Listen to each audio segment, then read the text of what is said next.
The concept of SEZ is expected to bring a large dividends to the state in terms of the economic and industrial developments, and it also helps in generation of new employment opportunities. So wherever we are talking about the SEZ, SEZs are special economic zones. So what was the concept behind creating these SEZs in different states was to bring large dividends to the state government when I'm talking about the industrial development or economic development, because whenever we have industries, it helps in our economy also, and it also generates a lot of employment opportunities, because wherever we have these SEZ units, they'll be working, and for working they would need manpower. So a lot of people also get employment, the government get economy moving, and ultimately we have a lot of industrial development in place. These SEZs are expected to be the engines of our economic growth, because the concept was well thought, and when we were planning about these SEZs, it is a win-win situation for the government as well the people. So all the three are benefited: the manufacturer, the government, and the public at large, because the society at large, because everybody is getting some benefit out of it. SEZ, Special Economic Zone, is defined as a specifically delineated duty-free enclave, and it shall be deemed to be foreign territory for the purpose of trade operations and duties and tariffs. So if I'm talking about the SEZ,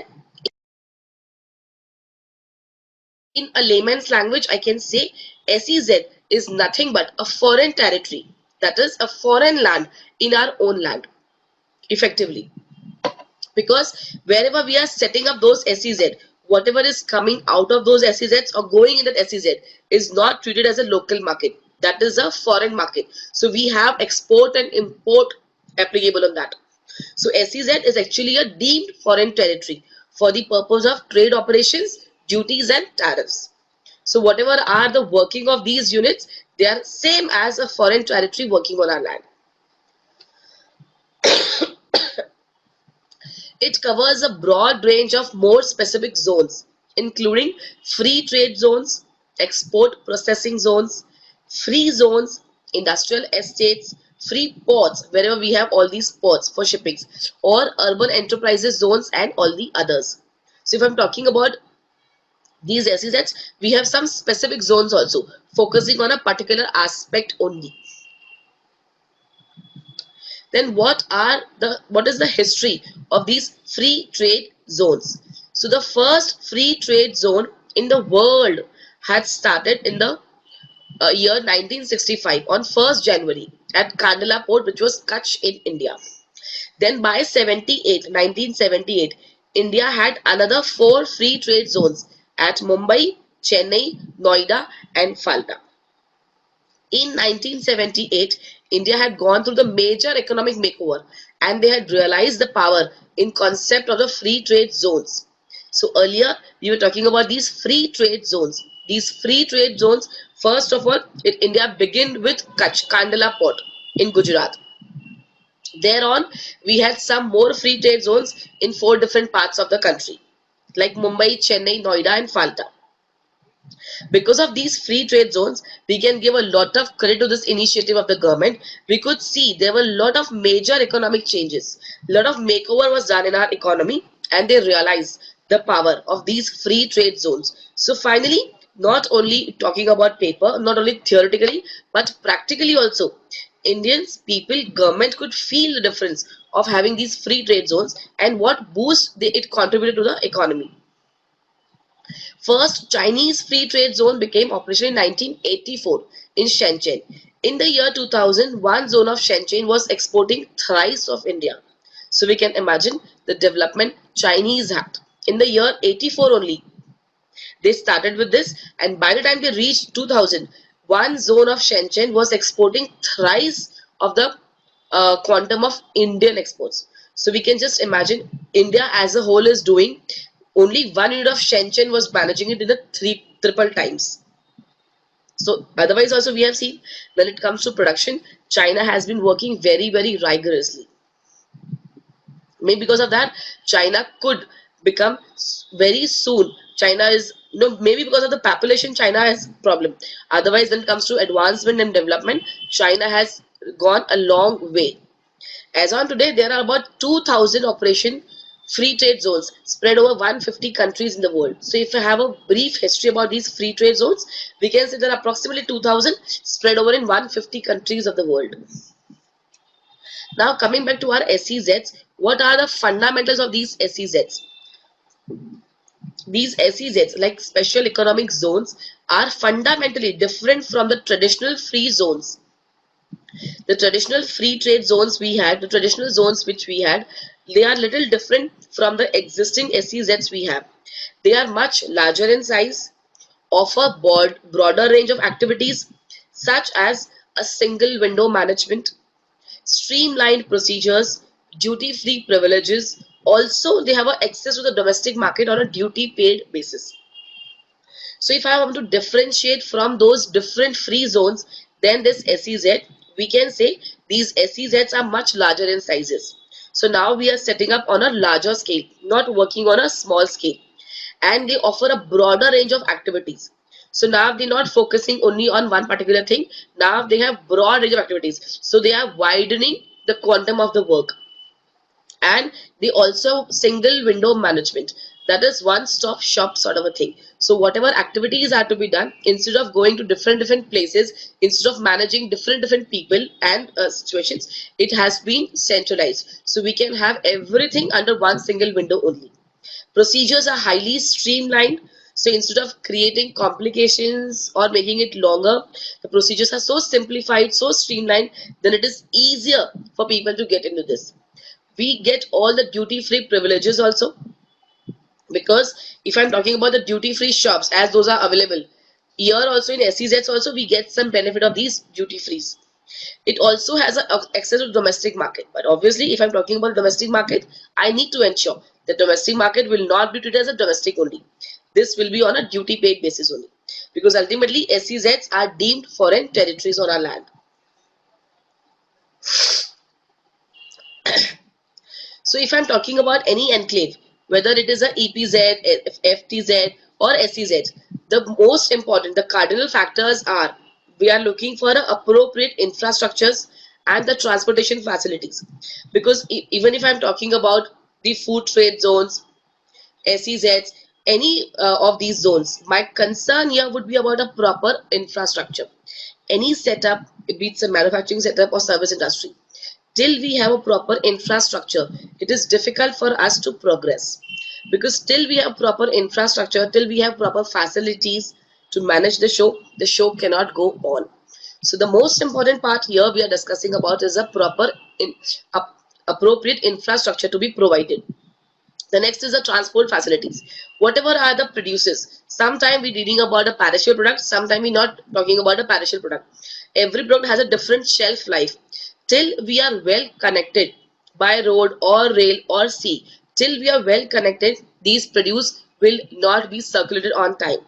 And without that, anything and everything will be complete wastage of time, money and energy. So transportation plays a very key role here in any of these setups, because till these are well connected, till these have a free flow of transport, they will not be able to get the benefit of the infrastructure. Then the low factor cost. Wherever I'm talking about these zones set up by the government, they're working on lot of benefits given by the government. They have been given a lot of subsidies, they have been given a lot of considerations, lot of funds have been given, loans are also easier for them to get. So these are working on a lot of beneficial factors, so they can work out on a costing. Then when it comes to these zones, they also have a flexible labor laws. That does not mean we are not talking about the labor laws which are applicable everywhere. We are only talking about some relaxation to be given to them. So we are looking to make these labor laws little more flexible to them, so they can work all the more appropriately. Because the more the stringent laws are, it is difficult for anyone to survive with those laws. It is difficult for the employer to manage with those laws. So here these zones have been given certain flexibilities by the laws. Convertibility of currency. The moment I'm talking about any zones, primarily we working to promote on our exports. So if I'm talking about dealing in the foreign currency, the convertibility will always be at ease. Also, I'm talking about a stable legal and administrative regime.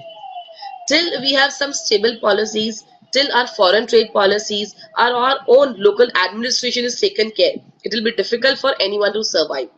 If we are changing our policies every now and then, if our rules, our certificates, our registration, our license procedures are revised every now and then, it will be difficult for anyone to survive. So here we're looking to work on a more of a stable platform and a commitment to the canons of an open economy. Because by the SEZ, ultimately, I'm looking to work on the boundaries. So I'm looking to work in an economy which is more on a free side. So wherein we can get the benefit of our exports and import procedures. If we are focusing on these SEZs specifically, what is the main concern of these SEZs? Because let us understand first thing from the government's perspective. If I'm talking about these SEZs, the government is giving you land, the government is making laws more flexible for you, giving you power supply in a subsidy rate, giving you so much of benefit. So you set up something and you work and you make some money. What is the interest the government has here?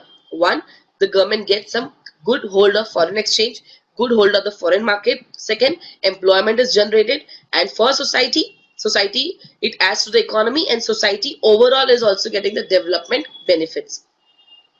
So here the objective of the SEZ primarily is generation of the additional economic activity. As we have seen, the moment we talk about trade and business, it is always adding to our economic activities. Promotion of exports of goods and services. As we said, SEZs are primarily set up for promoting the exports only. So by setting up the SEZs, our focus is solely on promotion of our goods and services only. Then promotion of investment from domestic and foreign sources. Because if we are setting up the SEZs, all the people who would be getting the spaces in the SEZs, all the people functioning from the SEZs might be local people or the foreign investors. So ultimately we get a lot of money flowing from India as well abroad. Next is we also create a lot of employment opportunities.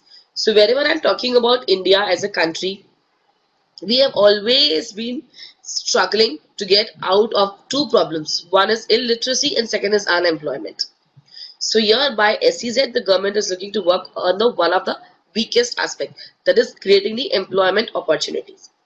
A lot of people get work in all the different aspects of these SEZs, because for everything, any infrastructure to run, we need humans. Howsoever automation we are looking to work on, even if I'm talking about high-tech technology, machineries or equipments, ultimately we need manpower to run those. So whatever are the SEZs technological advancement, ultimately one thing is clear, we would need people to run that. So by and large, we generate a lot of employment opportunities in that particular state. Next is we also get the infrastructure facilities. So wherever we are setting up these, suddenly the government is investing a lot in the infrastructure also, because ultimately the government would be working to give them a proper connectivity, maybe through rail or road or the seaway, but lot of infrastructural development will be done in and around the SEZ. So these are well connected and they can function smoothly. Then what is the role of our SEZ in Indian economy? So here we are talking specifically from the perspective of our Indian economy. It gives us an international competitive environment, because the moment we're talking about SEZs, we are working to promote our exports. So wherever we are looking to work on our exports, we get some international competitive edge over others. So wherever our products are entering the foreign market, we also get a good neck of the foreign customers, their taste, their preference, and we also have a reasonable standing in handling the competition at the international market to encourage the FDI and enhance the GDP. So wherever I'm talking about the foreign direct investment, we're looking to work on a lot of encouragement for the foreign investments, because the moment we are setting up the SEZ, people can directly connect with us and they can invest money in that, because a lot of rules have been relaxed when it comes to investment in the SEZs, and that ultimately enhances our GDP. Our gross domestic product ultimately shows a positive response. Next is here to increase the share in the global exports, because ultimately the sole purpose of SEZ is working on the export. So wherever we are looking to work on our exports, we are adding to our exports. What are we doing? We are working on better shares. So we have a better global standing when it comes to having our export statistics. So with better exports, we have a better standing. So globally, our ranking is improved. When it comes to export contribution globally, we definitely have a better footage over other countries. The data of 2011 says SEZ export accounted for almost 26% of India's total export. So we can imagine only SEZs are accounting to 26% of the total export.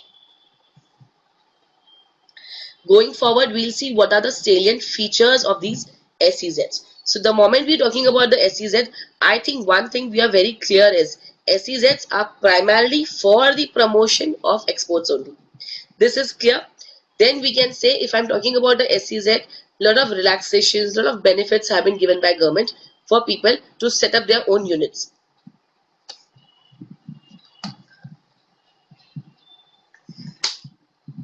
Sorry. So now we'll see what are the basic features. First of all, it is a self-certification for export and import. Because the moment I'm talking about a SEZ, we are looking to work on the complications or the procedural length of the exports and imports. So here we're talking about the self-certification of these units for exports and imports. Import and export movement of goods are based on